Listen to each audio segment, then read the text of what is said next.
নমস্কার, news নাওয়ের prime নিউজে আপনাদের সবাইকে স্বাগত। আমি রয়েছি আপনাদের সাথে রাখছি, চোখ রাখছি খবরে।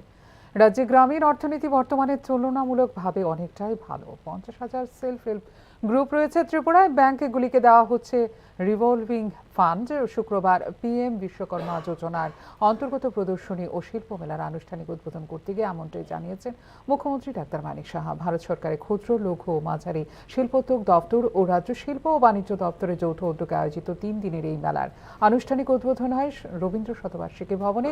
অনুষ্ঠানে উপস্থিত ছিলেন ভারত সরকারের ক্ষুদ্র, লঘু ও মাঝারি শিল্পোদ্যোগ দপ্তরের মন্ত্রী জিতেন রাম মাঝিও। বলছি যে ত্রিপুরার অর্থনৈতিক অবস্থা, গ্রামীণ অর্থনৈতিক ব্যবস্থা এখন অনেক বেশি উন্নত মানের। যেখানে মাত্র 4,000-এর মতো আমাদের এখানে গ্রুপ ছিল, এসএইচজি গ্রুপ, এখানে প্রায় 50,000 এসএইচজি গ্রুপ এখন ত্রিপুরাতে আমাদের সরকার আসার পর সেটা হয়েছে।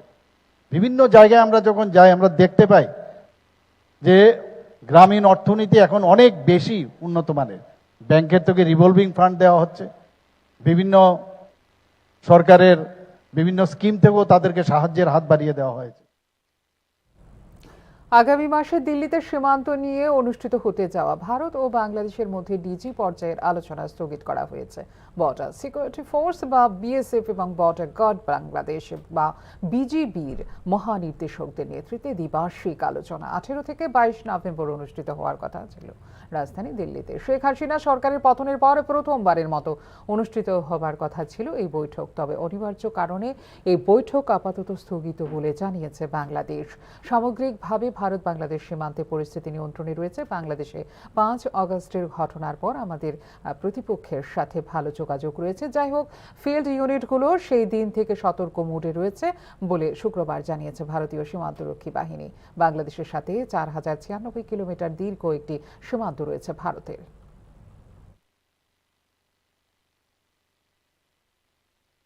মানুষের সঙ্গে আরো নিবিড় সম্পর্ক স্থাপন করতে হবে, আদায় করতে হবে মানুষের সমর্থন। উন্নয়নমূলক কাজ করতে রাজনীতির প্রয়োজন হয় না। নিজ দলের বিধায়কদের কাজকর্মের পর্যালোচনা বৈঠকে এই বার্তাই দিলেন মুখ্যমন্ত্রী ডাক্তার মানিক সাহা। দলের বিধায়কদের নিজ নিজ এলাকার কাজকর্মের অগ্রগতি নিয়ে পর্যালোচনা বৈঠক করলেন মুখ্যমন্ত্রী ডাক্তার মানিক সাহা। একাধিক কর্মসূচির ব্যস্ততার মাঝেই নিজের সরকারি বাসভবনে দলীয় বিধায়কদের কাজকর্মের পর্যালোচনা বৈঠক করেন মুখ্যমন্ত্রী। বিধায়কদের সঙ্গে এই পর্যালোচনা বৈঠকে বেশ কিছু গুরুত্বপূর্ণ নির্দেশ দিয়েছেন মুখ্যমন্ত্রী ডাক্তার মানিক সাহা। মানুষের সঙ্গে আরো নিবিড় সম্পর্ক স্থাপন করতে হবে, এর সঙ্গে মানুষের সমর্থন আদায় করতে হবে। উন্নয়নমূলক কাজ করতে রাজনীতির প্রয়োজন হয় না, মানুষের সার্বিক কল্যাণে কাজ করাই হচ্ছে আসল উদ্দেশ্য বলে পর্যালোচনা বৈঠকে সংশ্লিষ্ট বিধায়কদের বার্তা দিয়েছেন মুখ্যমন্ত্রী ডাক্তার মানিক সাহা। উন্নয়নমূলক কাজের সঙ্গে রাজনীতির কোনো সম্পর্ক হয় না, মানুষের কল্যাণ সাধন করতে রাজনীতির প্রয়োজন হয় না। প্রধানমন্ত্রী নরেন্দ্র মোদীও দেশের মানুষের সার্বিক কল্যাণে কাজ করে যাচ্ছেন। এক্ষেত্রে রাজনীতি কখনো ভালো কাজের বাধা হয়ে দাঁড়াতে পারে না বলে দলীয় বিধায়কদের স্পষ্টভাবেই জানিয়ে দিয়েছেন মুখ্যমন্ত্রী ডাক্তার মানিক সাহা। কেন্দ্রীয় সরকার ও রাজ্য সরকার ত্রিপুরার মানুষের সার্বিক কল্যাণে বিভিন্ন প্রকল্প বাস্তবায়ন করছে। এসব জনমুখী প্রকল্প নিয়ে মানুষের কাছে পৌঁছানোর জন্য দলীয় বিধায়কদের বার্তা দেন মুখ্যমন্ত্রী। প্রধানমন্ত্রী নরেন্দ্র মোদীর নির্দেশনায় কাজ করছে এই রাজ্যের সরকার। স্বাভাবিক কারণেই বিভিন্ন কেন্দ্রীয় এবং রাজ্যের প্রকল্পগুলি তৃণমূল পর্যায়ে সঠিক সময়ে সঠিক বাস্তবায়ন করতে হবে বলে দলীয় বিধায়কদের নির্দেশ দিয়েছেন মুখ্যমন্ত্রী ডাক্তার মানিক সাহা। দলের অভ্যন্তরীণ সাংগঠনিক নির্বাচনের প্রাক্কালে সরকারি বাসভবনে আয়োজিত মুখ্যমন্ত্রীর এই পর্যালোচনা বৈঠক যথেষ্ট তাৎপর্যপূর্ণ বলেই মনে করছেন রাজনৈতিক বিশ্লেষক মহল। ফিওরো রিপোর্ট, নিউজ নাও। আগামী এপ্রিল মাসে অনুষ্ঠিতব্য পার্টি কংগ্রেসের আগে সাংগঠনিক পর্যায়ে দলকে গুছিয়ে আনার জন্য সক্রিয় হয়ে উঠেছে ত্রিপুরা সিপিআইএম। স্বাভাবিকভাবেই রাজ্য পর্যায়ের বৈঠকগুলিকে গুরুত্ব দিচ্ছে সিপিআইএম ত্রিপুরা রাজ্য কমিটি। সাম্প্রতিক জাতীয় এবং রাজ্য রাজনীতির প্রেক্ষাপটে সংগঠনকে ঢেলে সাজাতে শুক্রবার বৈঠক করল সিপিআইএম ত্রিপুরা রাজ্য কমিটি। এদিন সকাল 11টায় বৈঠক শুরু হয় মেলার মাঠের দলের সদর রাজ্য কার্যালয়ে। পলিট ব্যুরো সদস্য মানিক সরকার থেকে শুরু করে কেন্দ্রীয় কমিটির সদস্য তথা রাজ্য সম্পাদক জিতেন্দ্র চৌধুরী ছাড়াও উপস্থিত ছিলেন কেন্দ্রীয় কমিটির বাকি সদস্যরা। তাছাড়া উপস্থিত ছিলেন রাজ্য কমিটির সমস্ত সদস্যরাও। আগামী বছরে এপ্রিল মাসে দলের পার্টি কংগ্রেস হতে চলেছে তামিলনাড়ুর মাদুরাইয়ে। তার আগে রাজ্যে রাজ্যে অনুষ্ঠিত হচ্ছে সম্মেলন এবং দলের বিভিন্ন স্তরে পরবর্তী 3 বছরের জন্য নতুন কমিটি গঠন। ত্রিপুরাতে গত 2রা সেপ্টেম্বর থেকে ব্রাঞ্চ স্তরে সম্মেলন পর্ব শুরু হয়ে গেছে। পর্যায়ক্রমে হবে অঞ্চল, মহকুমা, জেলা ও রাজ্য সম্মেলন। একই সঙ্গে সবকটি ক্ষেত্রে হচ্ছে নতুন কমিটি গঠন। এমনিতে সিপিআইএম এর গঠনতন্ত্র অনুযায়ী 75 বছর বয়স হয়ে গেলে কারোর জন্যই দলের নেতৃত্বে কিংবা কমিটিতে থাকা যায় না। কিন্তু দলের এই সংবিধান কতটুকু পালন হচ্ছে তা নিয়ে বরাবরই প্রশ্ন উঠছে বামপন্থী এই দলটির বিরুদ্ধে। 2018 সালে ক্ষমতাচ্যুত হবার পর দেশব্যাপী প্রবল গেরুয়া ঝড়ে 2023-এও একেবারে তৃতীয় স্থানে নেমে যাওয়ার 2028 বিধানসভা নির্বাচন অনেকটাই কঠিন হয়ে পড়েছে রাজ্যের প্রধান এই বিরোধী দলটির পক্ষে বলে মনে করছেন রাজনৈতিক তথ্যবিজ্ঞ মহল। রাজ্যের রাজনৈতিক পরিস্থিতি যে পর্যায়ে থাকুক, শুধুমাত্র একক আধিপত্যে রাজ্যে পুনরায় ঘুরে দাঁড়ানো সিপিআইএম এর পক্ষে কতটুকু সম্ভব হবে তা নিয়েও প্রশ্ন তুলছেন রাজনৈতিক বিশ্লেষকরা। এক্ষেত্রে রাজ্যের সাধারণ মানুষের বিশ্বাস ও আস্থা অর্জন করাটাই অত্যন্ত জরুরি হয়ে পড়েছে বামপন্থী দলটির কাছে। আগামী 15 ডিসেম্বরের মধ্যে সিপিআইএম এর সমস্ত ব্রাঞ্চ, অঞ্চল সহ মহকুমা সম্মেলন এবং নতুন কমিটি গঠনের কাজ শেষ হয়ে যাবে। 31 ডিসেম্বরের মধ্যে শেষ হয়ে যাবে জেলা স্তরের সম্মেলনও। তারপর আগামী বছরের 29 জানুয়ারি থেকে 31 জানুয়ারিতে আগরতলায় অনুষ্ঠিত হবে রাজ্য ভিত্তিক সম্মেলন। একই সঙ্গে সবকটি ক্ষেত্রেই হবে পরবর্তী 3 বছরের জন্য নতুন কমিটি গঠন। আর এই কাজটাই কতটা নিখুঁতভাবে করতে পারছে মেলার মাঠ, তার উপরে অনেকটাই নির্ভর করবে দলটির ভবিষ্যৎ। ফিওরো রিপোর্ট, নিউজ নাও। বিজ্ঞাপনে সরকার চলছে ত্রিপুরায়। বন্যায় বিপর্যস্তদের জন্য এখনও নেই কোনো সহায়তা। শুক্রবার দলের রাজ্য কমিটির বৈঠক শেষে এমনটাই জানিয়েছেন সিপিআইএম রাজ্য সম্পাদক জিতেন্দ্র চৌধুরী। বক্তব্য রাখতে গিয়ে ক্ষণিকের চমক দিয়ে প্রচার চালাচ্ছে সরকার বলে অভিযোগ করেন সিপিআইএম রাজ্য সম্পাদক জিতেন্দ্র চৌধুরী। যে পাল্লা দিয়ে সরকার এই অবস্থার মধ্যেও কিভাবে বলছে পত্রপত্রিকায় ডাউজ ডাউজ বিজ্ঞাপন দিয়ে, যখন এই যে বন্যায় ক্ষতিগ্রস্ত মানুষদেরকে তার ঘর মেরামত করার জন্য সামান্য পয়সা দিতে পারে না, যাদের একটা ফসল সম্পূর্ণ জলে ভেসে গেছে, মাটি চাপা পড়েছে, তাদের জন্য সামান্য পয়সা নেই। কিন্তু সরকার বলছে যে অন্যদিক থেকে যে উন্নতি বা পরিবর্তন একেবারে মানে বেপরোয়া গতিতে চলছে। মাফিয়া রাজ দমনে জিরো টলারেন্স নেবে না মুখ্যমন্ত্রী ডাক্তার মানিক সাহা। শুক্রবার সাংবাদিক সম্মেলনে এই বিষয়ে বলতে গিয়ে শনিবার মুখ্যমন্ত্রীর উপস্থিতিতে উচ্চ পর্যায়ের সাংগঠনিক বৈঠক অনুষ্ঠিত হবে বলে জানিয়েছে ত্রিপুরা প্রদেশ বিজেপি।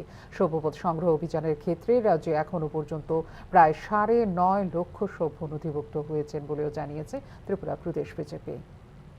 আইন শৃঙ্খলা ইস্যুতে সরকারকে বিরোধী দলগুলোর পক্ষ থেকে উপর্যুপরি আক্রমণের বিরুদ্ধে পাল্টা আক্রমণ হানল ত্রিপুরা প্রদেশ বিজেপি। শুক্রবার ত্রিপুরা প্রদেশ বিজেপি সদর কার্যালয়ে আয়োজিত সাংবাদিক সম্মেলনে মাফিয়া দমনে মুখ্যমন্ত্রী মানিক সাহা জিরো টলারেন্স নীতি গ্রহণ করেছেন বলে উল্লেখ করলেন রাজ্য বিজেপির সভাপতি রাজীব ভট্টাচার্য। মুখ্যমন্ত্রীকে ধন্যবাদ জানাই যে উনি জিরো টলারেন্সের মাধ্যমে এই রাজ্যের সমস্ত কিছু দমনের জন্য উনি প্রক্রিয়া করছেন। আজকে মুখ্যমন্ত্রী মানিক সাহাজি উনার নেতৃত্বে সরকার একটা পদক্ষেপ নিয়েছে যে মাফিয়া, জমির দালাল, ড্রাগস তাদের বিরুদ্ধে জিরো টলারেন্সের নীতি নেওয়া হয়েছে। ইতিমধ্যে আপনারা দেখেছেন যে আজকে যারা মাফিয়া, যারা জমির দালালির সঙ্গে জড়িত, তাদেরকে যে কেউই হোক সমাজে তাদেরকে রেহাই করা হবে না। পুলিশ সক্রিয়ভাবে কাজ করে এবং নিরপেক্ষ দৃষ্টিকোণ রেখে সেখানে তদন্ত করে যারা মাফিয়া, জমির দালালি, ড্রাগস ব্যাপারী, তাদের কাউকে রেহাই করা হবে না। সে যত বড় নেতাই হোক আর সে যত বড় মাফিয়াই হোক, তাদের কাউকে রেহাই করা হবে না। জিরো টলারেন্সে আমাদের সরকার কাজ করছে এবং তদন্তে নেমে দেখা গেছে যে সেই সময় মানিক সরকারের সময় যারা এই জমির দালালি, ড্রাগস ব্যাপারীর সঙ্গে জড়িত, আজকে আবার তারা উকি মারার চেষ্টা করছে। তার প্রমাণ হয়েছে, আপনারা ইতিমধ্যে দেখেছেন যে প্রাক্তন মন্ত্রীর ভাই পর্যন্ত অ্যারেস্ট হয়েছে তার এই কুকীর্তির জন্য। কাজে এখানে কোন রকম রেহাই দেওয়ার কোন ব্যবস্থা আমাদের রাজ্যের মাননীয় মুখ্যমন্ত্রী সেই জিরো টলারেন্সে কাজ করছে, তার জন্য উনাকে ধন্যবাদ জানাই। বক্তব্য একদিকে সভ্যপদ অভিযানে এখনো পর্যন্ত অনলাইনে 7,44,000 সভ্য ত্রিপুরা প্রদেশ বিজেপিতে নাম নথিভুক্ত করেছেন বলে জানিয়েছেন ত্রিপুরা প্রদেশ বিজেপি সভাপতি রাজীব ভট্টাচার্য। এক্ষেত্রে অফলাইনে নাম নথিভুক্ত করেছেন 2 লক্ষ সভ্য। দলের আসন্ন অভ্যন্তরীণ নির্বাচনকে সামনে রেখে শনিবার মুখ্যমন্ত্রীর উপস্থিতিতে উচ্চ পর্যায়ের বৈঠক অনুষ্ঠিত হবে বলেও জানিয়েছেন ত্রিপুরা প্রদেশ বিজেপি সভাপতি রাজীব ভট্টাচার্য। গতকালকে অবধি আমাদের কাছে যে মেম্বারশিপের তথ্য এসেছে তাতে দেখা যায় আমরা এই সারা রাজ্যে প্রায় 7,44,000 আমরা অনলাইন মেম্বারশিপ করেছি। আমরা অফলাইনের মাধ্যমে এখন পর্যন্ত প্রায় আমার কাছে যে তথ্য এসেছে তাতে আমাদের প্রায় 2 লক্ষ মেম্বারশিপ আমাদের অফলাইনে অর্থাৎ ফর্মের মাধ্যমে আমাদের হয়েছে এবং আগামী দিন আমি আশা করি আমাদের যে লক্ষ্যমাত্রা রেখেছি সেই লক্ষ্যমাত্রায় আমরা পৌঁছাবো। এবং অ্যাক্টিভ মেম্বার, এটা প্রতি 6 বছর অন্তর অন্তর আমাদের অ্যাক্টিভ মেম্বার নিতে হয়, সেই ক্ষেত্রেও আমরা উল্লেখযোগ্য সাড়া পাচ্ছি। আমাদের কার্যকর্তারা এই অ্যাক্টিভ মেম্বারশিপে অংশগ্রহণ করছেন এবং আমাদের সাংগঠনিক প্রক্রিয়া হিসাবে আগামীকালকে আমাদের রাজ্যের প্রভারী ডক্টর রাজদীপ রায়, আমাদের সংগঠন মন্ত্রী আদরণীয় রবীন্দ্র রাজুজি এবং আমাদের নর্থ ইস্টের কোঅর্ডিনেটর সম্বিত পাত্রাজি এবং রাজ্যের মাননীয় মুখ্যমন্ত্রী প্রফেসর ডক্টর মানিক সাহাজির পৌরোহিত্যে একটা সাংগঠনিক বৈঠক অনুষ্ঠিত হবে। সেখানে আগামী দিনে সংগঠনকে সাজানোর জন্য সেখানে বিস্তারিত আলোচনা হবে, সেখানে একটা ওয়ার্কশপ আভ্যন্তরীণ সাংগঠনিক নির্বাচনকে সামনে রেখে ইতিমধ্যে সক্রিয় হয়ে উঠেছে ত্রিপুরা প্রদেশ বিজেপি। আগামী 31শে অক্টোবর পর্যন্ত চলা সভ্যপদ অভিযানের পরে ধাপে ধাপে শুরু হয়ে যাবে দলের বুথ, মণ্ডল, জেলা এবং সবশেষে রাজ্য সভাপতি নির্বাচনের প্রক্রিয়া। আর এসব কিছুই হবে ডিসেম্বরের প্রথম সপ্তাহের মধ্যে। আগামী 15ই ডিসেম্বরের মধ্যে জাতীয় পর্যায়ে দলের সর্বভারতীয় সভাপতি নির্বাচনের বিষয়টিও শেষ করার সিদ্ধান্ত নিয়েছে বিজেপি কেন্দ্রীয় নেতৃত্ব। ফিওরো রিপোর্ট, নিউজ নাও। সীমান্ত নিরাপত্তাকে ফাঁকি দিয়ে রাজধানীতে ঢুকছে প্রচুর বাংলাদেশি মুসলিম নাগরিক ও রোহিঙ্গা। আর সেই অনুপ্রবেশকারী বাংলাদেশিদের উদ্দেশ্য ও গতিবিধি নিয়ে অনেকটাই ধোঁয়াশায় পুলিশ প্রশাসন। অতীত ইতিহাস ঘাঁটলে দেখা যায় ভারত বিরোধী কাজের জন্য বারবার ব্যবহার হয়েছে বাংলাদেশের মাটি। বিশেষ করে বিএনপি ও জামাত জোট ক্ষমতায় থাকাকালীন এই প্রবণতা সবচেয়ে বেশি। বাংলাদেশে সাম্প্রতিক পালা পরিবর্তনের পর বর্তমানে অবৈধ অনুপ্রবেশের নিরাপদ ঠিকানা হয়ে উঠেছে ত্রিপুরা। প্রায় প্রতিদিন রাজ্যের বিভিন্ন সীমান্ত দিয়ে রাজ্যে ঢুকছে বাংলাদেশি নাগরিক ও রোহিঙ্গারা। বিশ্বস্ত সূত্রের খবর, রাজনৈতিক পালা বদলের কারণে শুধু হিন্দুরাই যে সীমান্ত পেরিয়ে রাজ্যে ঢুকছে এমনটা নয়। অর্থ ও কানেকশন কাজে লাগিয়ে রাজ্যে প্রবেশ করছে প্রচুর বাংলাদেশি মুসলিম ও রোহিঙ্গা। সীমান্ত অতিক্রম করার পর যাদের গন্তব্য রাজধানী আগরতলা, সূত্রের খবর অনুযায়ী আগরতলার হরিগঙ্গা বসাক রোডের কয়েকটি হোটেল ও নির্দিষ্ট ঠিকানায় ঘাঁটি গেড়েছে এই বাংলাদেশি মুসলিমরা। হোটেলে মোটা অঙ্কের সেলামি দিয়ে রেজিস্টার বুকে ভুলভাল তথ্য দিয়ে পুলিশ প্রশাসনের নজর এড়িয়ে থাকছে বহাল তবিয়তে, যার ফলে দেখা যাচ্ছে সংশ্লিষ্ট হোটেলে যে হিন্দু ব্যক্তির নামে রুম বুক করা হয়েছে আদতে সে কুমিল্লার বাসিন্দা কোনো মুসলিম বাংলাদেশি নাগরিক। কাগজে তথ্য প্রমাণের সঙ্গে বাস্তব পরিস্থিতির সম্পূর্ণ অমিল থাকার কারণে সহজেই রাজধানীর ভিড়ের মধ্যে মিশে যাচ্ছে বাংলাদেশিরা। অন্যদিকে নির্দিষ্ট ভাড়ার চেয়ে 3 গুণ বেশি অর্থ পেয়ে এসব হোটেলের মালিকরাও বিনা দ্বিধায় আশ্রয় দিচ্ছে বাংলাদেশি মুসলিম ও রোহিঙ্গাদের। রাজ্যে আসা বাংলাদেশি মুসলিমদের একটা অংশ আবার পরবর্তী সময়ে পাড়ি দিচ্ছে রাজ্যের পাহাড়ি ও গ্রামীণ এলাকায়। ঠিক কি মিশন নিয়ে এই বাংলাদেশিরা রহস্যজনকভাবে রাজ্যে প্রবেশ করছে তা নিয়ে পুলিশ প্রশাসনের কাছে অল্প বিস্তর তথ্য রয়েছে ঠিকই, তবে ঘটনার বিস্তারিত পেশাদারি তদন্তের কোনো আভাস এখনো দেখা যায়নি। ফলে যেসব বাংলাদেশি পুলিশ অথবা বিএসএফ এর হাতে ধরা পড়ছে তাদের বাদ দিয়েও একটা বিরাট অংশের বাংলাদেশি নাগরিক বুক ফুলিয়ে রাজধানী আগরতলা সহ রাজ্যের গ্রাম পাহাড়ে নির্বিবাদে ঘুরে বেড়াচ্ছে বলে সূত্রের খবর। তাদেরকে এই কাজে সাহায্য করছে স্থানীয় অংশের কিছু মাদক কারবারি সহ কুচক্রী একটি মহল। এই মহলের সাহায্য সহযোগিতা নিয়েই রহস্যজনক উদ্দেশ্য নিয়ে প্রতিনিয়ত চলছে বাংলাদেশিদের অনুপ্রবেশ। প্রসঙ্গত বলা যায়, শেখ হাসিনার পতনের পর বাংলাদেশে আবার জাগার দিয়ে উঠেছে ভারত বিরোধী কট্টর জামাত ও বিএনপি শিবির। সুযোগ বুঝে আবার সক্রিয় হয়ে উঠেছে পাকিস্তানের স্লিপার সেল। এই পরিস্থিতিতে রাজ্যে বিপুল পরিমাণ বাংলাদেশি মুসলমান যে কোনো মহান উদ্দেশ্য নিয়ে রাজ্যে প্রবেশ করছে তা কিন্তু দিনের আলোর মতোই পরিষ্কার। অন্যদিকে স্থানীয় প্রশাসন ও পুলিশ এই ঘটনাকে নিছক অনুপ্রবেশের সমস্যা বলে ধরে নিলে প্রকৃত তথ্য যে কোনো দিনে সামনে আসবে না তাও নিঃসন্দেহে বলা যায়। ভুলে গেলে চলবে না, 90 দশকে বাংলাদেশের মাটিকে ব্যবহার করে রাজ্যে অসংখ্য নিরীহ মানুষকে খুন করেছে সে দেশে ঘাঁটি গেড়ে থাকা উগ্রবাদীরা।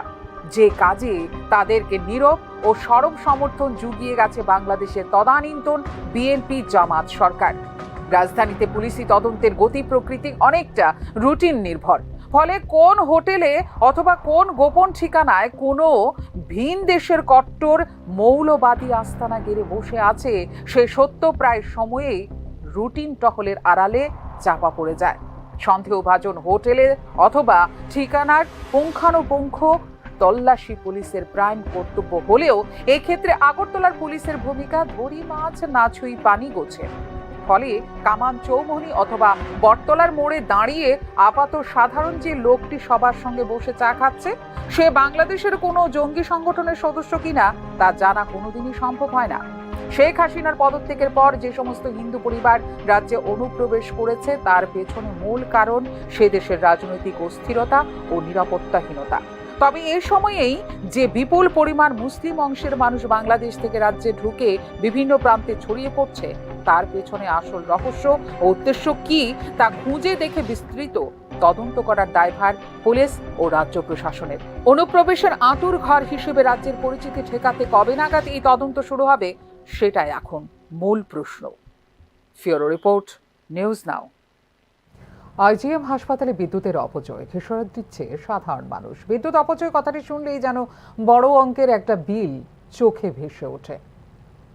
বিদ্যুতের অপচয় রোধে সরকারি আমলারা সাধারণের উদ্দেশ্যে বাণী ছাড়তে থাকেন, বিদ্যুৎ অপচয় বন্ধ করুন, বা কোথাও সরকারি বা বেসরকারিভাবে বিদ্যুৎ অপচয় রোধের জন্য সাধারণ মানুষকে জ্ঞান দিতে দেখা যায়। এদিকে বিদ্যুৎ বিল সঠিক সময়ে না দিলে সাধারণের পকেট কাটার বন্দোবস্ত সুন্দরভাবে করতে দেখা যায় বিদ্যুৎ দপ্তর থেকে। কখনো লেট চার্জ বা কখনো অন্য কোনো কারণ দেখিয়ে অতিরিক্ত ভুতুড়ে বিল আদায়ের বন্দোবস্তটা ঠিক পাকাপাকিভাবেই করা থাকে। বিদ্যুৎ দপ্তরের আমলারা যারা সাধারণ মানুষকে প্রতিনিয়ত বিদ্যুৎ বিলের জন্য হয়রানি করে থাকেন তারা কি কখনো সরকারি অফিস বা সরকারি হাসপাতাল পরিদর্শন করেছেন যেখানে প্রায় 24 ঘন্টা নির্বিকারে বিদ্যুৎ অপচয় চলতে থাকে? না, তাদের সময়ের অভাব। ঠান্ডা ঘরের বাইরের জগতের কোনো কিছুই যে তাদের কাছে মাইনে রাখে না। সরকারি হাসপাতাল বা সরকারি অফিসের বিদ্যুতের বিল সঠিক সময়ে না দিলেও লেট পেমেন্ট তো করা যাবে না। বিদ্যুতের অপচয় নিয়ে বড় বড় কথা বললেও অপচয়টা ঠিক কিভাবে হচ্ছে সেটা আঙুল দিয়ে সংশ্লিষ্ট দপ্তরের আমলাদের দেখাতে ইচ্ছুক আমরা।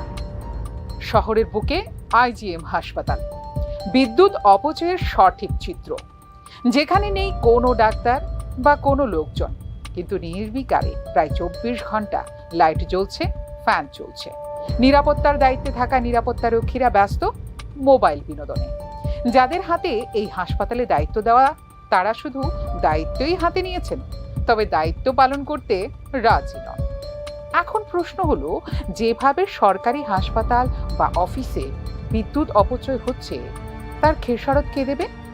এভাবে সাধারণ মানুষের গলা কেটে কখনো লেট পেমেন্ট বা কখনো ভুতুড়ে বিল দিয়ে এগুলো পুষিয়ে নেওয়া হচ্ছে সংশ্লিষ্ট দপ্তর থেকে। আবার কখনো সঠিক সময়ে বিল দিতে না পারলে বিদ্যুতের সংযোগ কেটে দেওয়া হচ্ছে। এইভাবেই সাধারণ মানুষকে হয়রানির শিকার হতে হচ্ছে সংশ্লিষ্ট দপ্তর থেকে। বিদ্যুৎ দপ্তরের মন্ত্রী বা আমলারা এখন কি বলবেন সাধারণ মানুষকে? উত্তর আছে কি আপনাদের কাছে? ফিওরো রিপোর্ট, নিউজ নাও। প্রাপ্য স্কলারশিপের দাবিতে রাজধানীর সার্কিট হাউস এলাকায় জনজাতি ছাত্র সংগঠনের বিক্ষোভ। অবিলম্বে স্কলারশিপের অর্থ প্রদান করার জন্য সরকারের কাছে জোরালো দাবি রাখে জনজাতি ছাত্রছাত্রীরা। জনজাতি কল্যাণ দপ্তরে তালবাহানার কারণে স্কলারশিপ পাচ্ছেন না আনুমানিক 4,000 জনজাতি ছাত্রছাত্রী। এ বিষয়ে বিভিন্ন সময় প্রতিবাদ বিক্ষোভ করেছে জনজাতি ছাত্রছাত্রীরা, তবে ঘুম ভাঙেনি সংশ্লিষ্ট দপ্তরের। শুক্রবারও স্কলারশিপের দাবিতে সার্কিট হাউস এলাকায় বিক্ষোভ প্রদর্শন করে ত্রিপুরা ইন্ডিজেনাস ছাত্র সংগঠনের সদস্যরা। জনজাতি কল্যাণ দপ্তরের নিষ্ক্রিয়তা ও তালবাহানা নিয়ে তীব্র ক্ষোভ প্রকাশ করে সংশ্লিষ্ট সংগঠনের নেতৃত্ব। উল্লেখ্য, কিছুদিন আগেই এই বিষয়ে ইতিবাচক প্রতিশ্রুতি দিয়েছিলেন সংশ্লিষ্ট দপ্তরের মন্ত্রী বিকাশ দেববর্মা। তবে মন্ত্রীর প্রতিশ্রুতির পরেও শীত ঘুমে জনজাতি কল্যাণ দপ্তর, যার ফলে নিজেদের পড়াশোনার খরচ চালাতে গিয়ে নাজেহাল হচ্ছেন প্রচুর জনজাতি ছাত্রছাত্রী। সংশ্লিষ্ট বিষয়ে মন্ত্রী বিকাশ দেববর্মা নিষ্ক্রিয় ভূমিকা নিয়ে ইতিমধ্যে সমালোচনা করেছেন বিজেপির জোট শরিক মথার বিধায়ক রঞ্জিত দেববর্মা। এদিন বিক্ষোভরত ছাত্রছাত্রীরা জানান, অবিলম্বে স্কলারশিপের অর্থ না দেওয়া হলে তারা মুখ্যমন্ত্রীর সঙ্গে দেখা করবেন। প্রচেষ্টায় আমরা ডাইরেক্ট সিএম এর সঙ্গে দেখা করবো, নাহলে গভর্নমেন্টের সঙ্গে দেখা করবো। আজকে এখানে কি প্রোটেস্ট করবেন? আমরা আজকে এখানে সব স্টুডেন্ট আছে, এইটাই একটা দাবি থাকবো।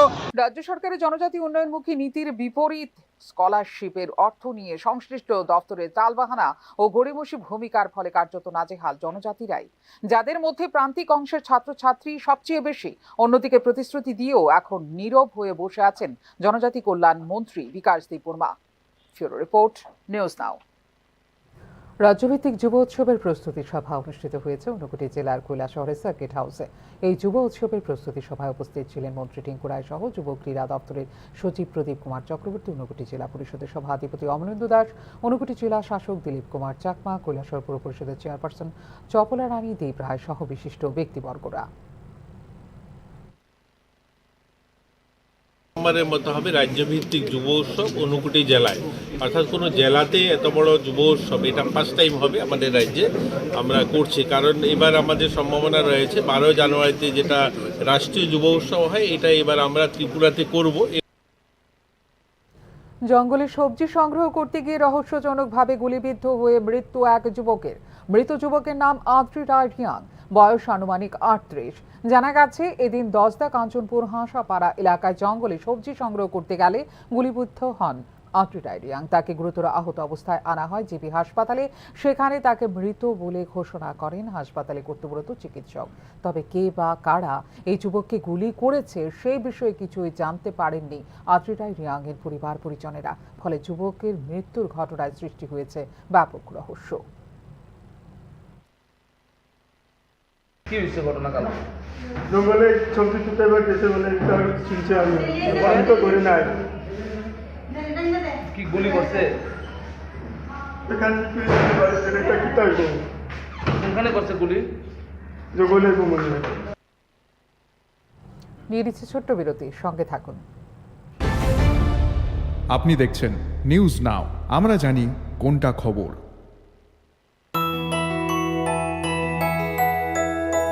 স্বাদে ভরা ঘিয়ের সুবাস লংতরায়, কি ভালো খেতে।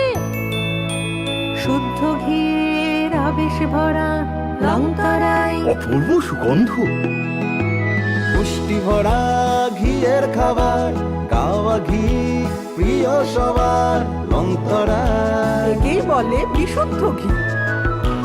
বিশুদ্ধ ঘি নাম মনে রেখো লংতরায়। লংতরাই ঘি রোজ খাবারে তোমাকে চাই। Longtharai, Longtharai, Longtharai. Step into the realm of Assam Downtown University, where we encourage success, experience the pinnacle of academic excellence, and live your best days. আপনি দেখছেন নিউজ নাও, আমরা জানি কোনটা খবর। বিরতির পর স্বাগত। চোখ রাখছে অন্যান্য খবরে। আইনকে বৃদ্ধাঙ্গুষ্ঠ দেখিয়েই চলছে শহর আগরতলার অতিরিক্ত যাত্রী পরিবহন। বিশেষ করে অটো এবং টমটম চালকদের একটা সিংহভাগ অংশ ভঙ্গ করছেন আইন। স্বাভাবিক কারণে যাত্রী সুরক্ষায় বিষয়টি উঠে এসেছে প্রশ্নচিহ্নের মুখে। ফিটনেসবিহীন গাড়ি এবং অদক্ষ লাইসেন্সবিহীন একাংশ চালকের হাতে শহর আগরতলার গণপরিবহন ব্যবস্থা তুলে দেওয়ার অভিযোগ আগেই করেছেন সাধারণ মানুষ। তাতে যোগ হয়েছে অতিরিক্ত যাত্রী পরিবহনের বিষয়টিও। বিশেষ করে অটো চালকদের একটা বৃহৎ অংশের মধ্যে রয়েছে আইন ভঙ্গ করার প্রবণতা। তাৎপর্যপূর্ণ ঘটনা হলো আইন ভঙ্গ করার এই বিষয়টি অদ্ভুতভাবে স্বীকারও করে নিচ্ছেন সংশ্লিষ্ট গাড়ি চালকরা।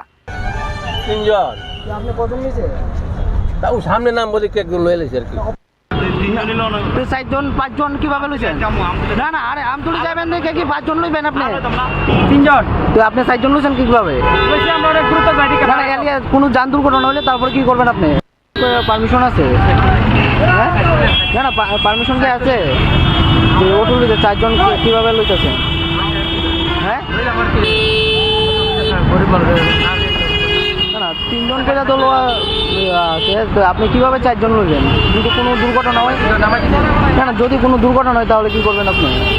শুধু তাই নয়, ব্যস্ততম সড়কে ট্রাফিক নিয়ন্ত্রণে কর্মরত পুলিশ আধিকারিকদের আইনি উপদেশ দেওয়ার ক্ষেত্রেও নিজের পাণ্ডিত্য জাহির করেন একাংশ অটো চালক।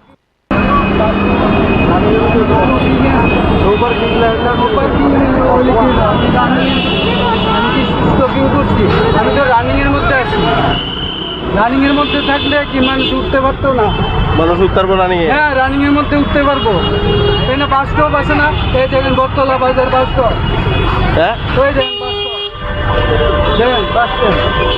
অপরদিকে যাত্রী নামানোর ক্ষেত্রে ট্রাফিক পুলিশের একাংশের বিরুদ্ধেই বাড়াবাড়ির অভিযোগ করে বসলেন একাংশ অটো চালক।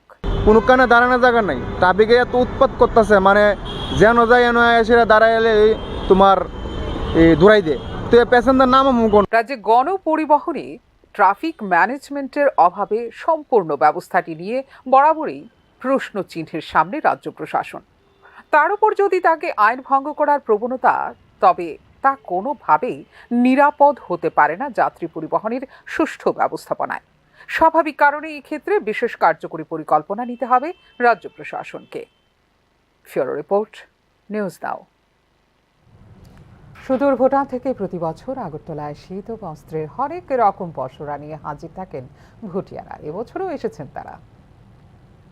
ভুটানি শীত বস্ত্রের বাজার আর ভুটিয়াদের সঙ্গে রাজধানীবাসীর দীর্ঘদিনের সম্পর্ক।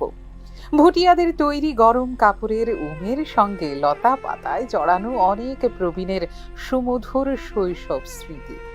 আধুনিক দুনিয়ায় নিত্য নতুন শীতবস্ত্র এসেছে ঠিকই, তবে আজও একটা অংশের মানুষের কাছে সমান অম্লান ভুটিয়াদের তৈরি শীতের পোশাকের কদর। এবছর রাজধানীর বটতলায় বসেছে ভুটিয়াদের বাজার, চলছে তারই প্রস্তুতি। ভুটানি বাজারের এই প্রস্তুতির চিত্র উঠে এসেছে নিউজ নাও সংবাদ প্রতিনিধি সুমন সাহার ক্যামেরায়।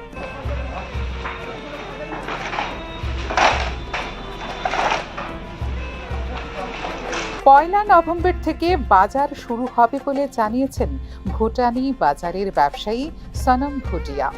তার আশা, প্রতি বছরের মতোই এবারও জমে উঠবে ব্যবসা বাণিজ্য। তাদের বিমুখ করবে না আগরতলার মানুষ। मेरा नाम सोनम भूटिया ने हम लोग यहाँ आया हुए 25 दिन हो गया और ये जगह का परमिशन लेना, फिर ये दुकान बनाना, बाम्बू लेना, ट्रांसपोर्ट में सामान निकालना, ऐसे 25 दिन लग गया। हम ये दुकान स्टार्ट करेंगे नवंबर 1 तारीख से दुकान स्टार्ट होगा। রাজধানীর ঐতিহ্যবাহী ভুটানি বাজার এবার বসেছে বটতলার টিআরটিসি অফিস সংলগ্ন এলাকায়। ভুটানি গরম কাপড়ের সঙ্গে ভুটানি বাজারে উপস্থিত সদা হাস্যময় সহজ সরল ভুটানিরা। রিপোর্ট, নিউজ নাও। রাজ্যের প্রাক্তন মুখ্যমন্ত্রী মানিক সরকারের নামে কোনো ফেসবুক অ্যাকাউন্ট বা পেজ নেই। বিষয়টিকে আবারও একবার স্পষ্ট করলেন সিপিআইএম রাজ্য সম্পাদক জিতেন্দ্র চৌধুরী। মঙ্গলবার সিপিআইএম রাজ্য সদর কার্যালয়ে ক্ষেত্রে প্রতিক্রিয়া দিতে গিয়ে প্রদ্যোৎ কিশোর দেববর্মন অপ্রয়োজনীয়ভাবে বিষয়টি নিয়ে মন্তব্য করেছেন বলে জানান সিপিআইএম রাজ্য সম্পাদক। প্রসঙ্গত উল্লেখ্য, রাজ্যের প্রাক্তন মুখ্যমন্ত্রী মানিক সরকারের নামে ভুয়ো একটি ফেসবুক অ্যাকাউন্ট থেকে ত্রিপুরা মথা সুপ্রিমো প্রদ্যোৎ কিশোর দেববর্মনকে চ্যালেঞ্জ এবং পরবর্তী সময়ে এই নিয়ে প্রদ্যোৎ কিশোর দেববর্মনের পাল্টা প্রতিক্রিয়া নিয়ে তৈরি হয়েছে এক প্রস্থ বিতর্ক। মানিক সরকার নামে ভুয়ো ফেসবুক অ্যাকাউন্ট নিয়ে ইতিমধ্যে একটি মামলাও লিপিবদ্ধ হয়েছে থানায়। নজরে অনেক আগে এসছে এবং আমরা সাইবার সেলে এটা নিয়ে আমাদের অভিযোগ আমরা জানিয়েছি এবং আরও নানাভাবে আমাদের যারা সোশ্যাল মিডিয়া যারা হ্যান্ডেল করেন তারাও ফেসবুক কর্তৃপক্ষের কাছে জানানোর জন্য যে ব্যবস্থা আছে এটা আমি জানি না, তারা চেষ্টাগুলো করেছেন, কিন্তু এখন নাবালিকা অপহরণ কাণ্ডে জড়িত সন্দেহে আটক পঞ্চায়েত মেম্বার। ঘটনা বিশালগড় থানাধীন পশ্চিম গোকুলনগর গ্রাম পঞ্চায়েত এলাকায়। অপহরণকারী যুবক পলাতক। ঘটনার বিবরণে জানা যায় ৮ মাস আগে নাবালিকা কন্যাকে অপহরণ করে নিয়ে যায় বিশালগড় পশ্চিম গোকুলনগর গ্রাম পঞ্চায়েত এলাকার সংখ্যালঘু সম্প্রদায়ের এক যুবক। এমনটাই অভিযোগ মেয়ের বাবার।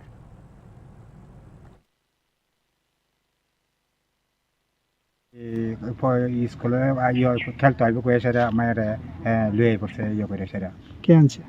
একটা মুসলমান ছেলে। নাম কি? নাম তো স্যার আমি জানি না। কোন জায়গাতে নিয়ে এটা কইছে যে এই গোকুলনগরের দিকে কিতা জানি জায়গাটা।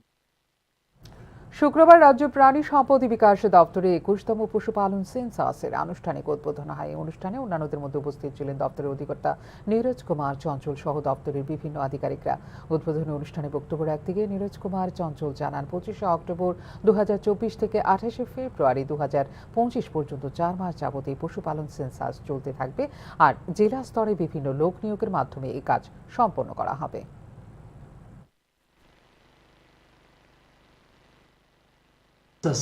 हम लोग आज लॉन्च करने जा रहे हैं पूरे त्रिपुरा में, जिसमें कि 16 स्पीसीज ऑफ एनिमल्स को हम लोग काउंट करेंगे।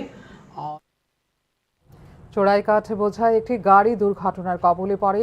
ঘটনা শান্তির বাজার মহকুমার কালাছড়া এলাকায়। ৪০ বছর বয়সী সুজন দেবনাথ দুর্ঘটনায় আহত হয়ে শান্তির বাজার জেলা হাসপাতালে চিকিৎসাধীন। ঘটনা তদন্তে পুলিশ। বিবরণে জানা যায়, শুক্রবার সকালে TR 030479 নম্বরে চোরাই কাঠ বোঝায় একটি মারুতি ভ্যান শান্তির বাজার পেট্রোল পাম্পে পেট্রোল নিতে গিয়ে বন দপ্তরের কর্মীদের নজরে আসে। বন বিভাগের কর্মীদের দেখে চোরাই কাঠ বোঝায় গাড়ি সমেত ড্রাইভার পালিয়ে যাওয়ার চেষ্টা করে। পালানোর সময় গাড়িটি নিয়ন্ত্রণ হারিয়ে কালাছড়ি এলাকায় দুর্ঘটনাগ্রস্ত হয়। দুর্ঘটনায় চোরাই কাঠ বোঝায় গাড়ির কাঠ চাপা পড়ে এক ব্যক্তি গুরুতর আহত হন। দুর্ঘটনা খবর পেয়ে দমকল বাহিনীর কর্মীরা ছুটে গিয়ে আহত ব্যক্তিকে হাসপাতালে পাঠায়। আহত ব্যক্তি বর্তমানে শান্তির বাজার জেলা হাসপাতালে চিকিৎসাধীন অবস্থায় আছেন বলে জানিয়েছেন বন দপ্তরের এক আধিকারিক।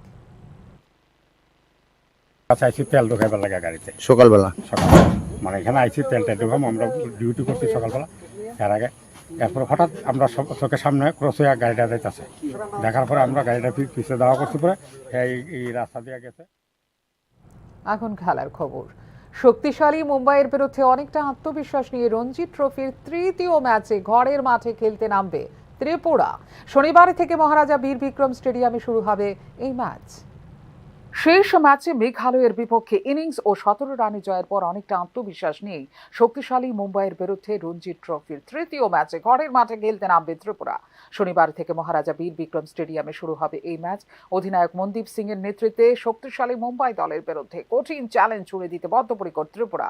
মনীষঙ্কর মুরা সিং এবং তার সতীর্থরা একটি বিস্তৃত প্রশিক্ষণ সেশনে নিজেদের ছালিয়ে নেয়। ত্রিপুরা রঞ্জি ট্রফিতে 2টি ম্যাচ খেলে ত্রিপুরার বর্তমানে 4 পয়েন্ট রয়েছে। মুম্বাইয়ের বিরুদ্ধে একটি জয় টুর্নামেন্টে তাদের অবস্থান উল্লেখযোগ্যভাবে বৃদ্ধি করবে। অপরদিকে ভারতীয় ঘরোয়া ক্রিকেটে আধিপত্য বিস্তারের জন্য পরিচিত মুম্বাই আজিঙ্কা রাহানে এবং শার্দুল ঠাকুরের মতো অভিজ্ঞ খেলোয়াড়দের নিয়ে খেলতে এসেছে ত্রিপুরায়। রঞ্জি ট্রফিতে দল হিসেবে তাদের সমৃদ্ধ ইতিহাস বরাবরই বাড়তি মাইলেজ দেয় মুম্বাইকে। খেলার আগে নিজেদের পারদর্শিতা বজায় রাখার জন্য ব্যাটিং এবং বোলিং উভয়ের উপর মনোযোগ দিয়ে শুক্রবার এমবিবি স্টেডিয়ামে নিবিড়ভাবে অনুশীলন করে মুম্বাই দল। কন্ডিশনিং, ফিল্ডিং এবং নেট প্র্যাকটিসের ওপর ভিত্তি করে চলে এই অনুশীলন পর্ব। এদিকে এমবিবি মাঠে 22 গজ পরিদর্শনের সময় উইকেট নিয়ে অসন্তোষ প্রকাশ করেছেন মুম্বাই অধিনায়ক আজিঙ্কা রাহানে। চ্যালেঞ্জ সত্ত্বেও তাদের লক্ষ্য হলো ভালো পারফর্ম করা, ত্রিপুরার বিরুদ্ধে পূর্ণ পয়েন্ট অর্জন করা এবং মূল পর্বে যাওয়া বলে জানিয়েছেন মুম্বাই অধিনায়ক আজিঙ্কা রাহানে। গ্রুপে 6 পয়েন্ট নিয়ে শনিবার আত্মবিশ্বাসী ত্রিপুরার বিরুদ্ধে খেলতে নামবে মুম্বাই দল। ফিউরো রিপোর্ট, নিউজ নাও। এখনকার মতো এই মুহূর্তের সংবাদ এই পর্যন্তই। অন্যান্য আপডেটস দেখার জন্য অবশ্যই নজর রাখতে হবে নিউজ নাওয়ের পর্দায়। নমস্কার, শুভরাত্রি।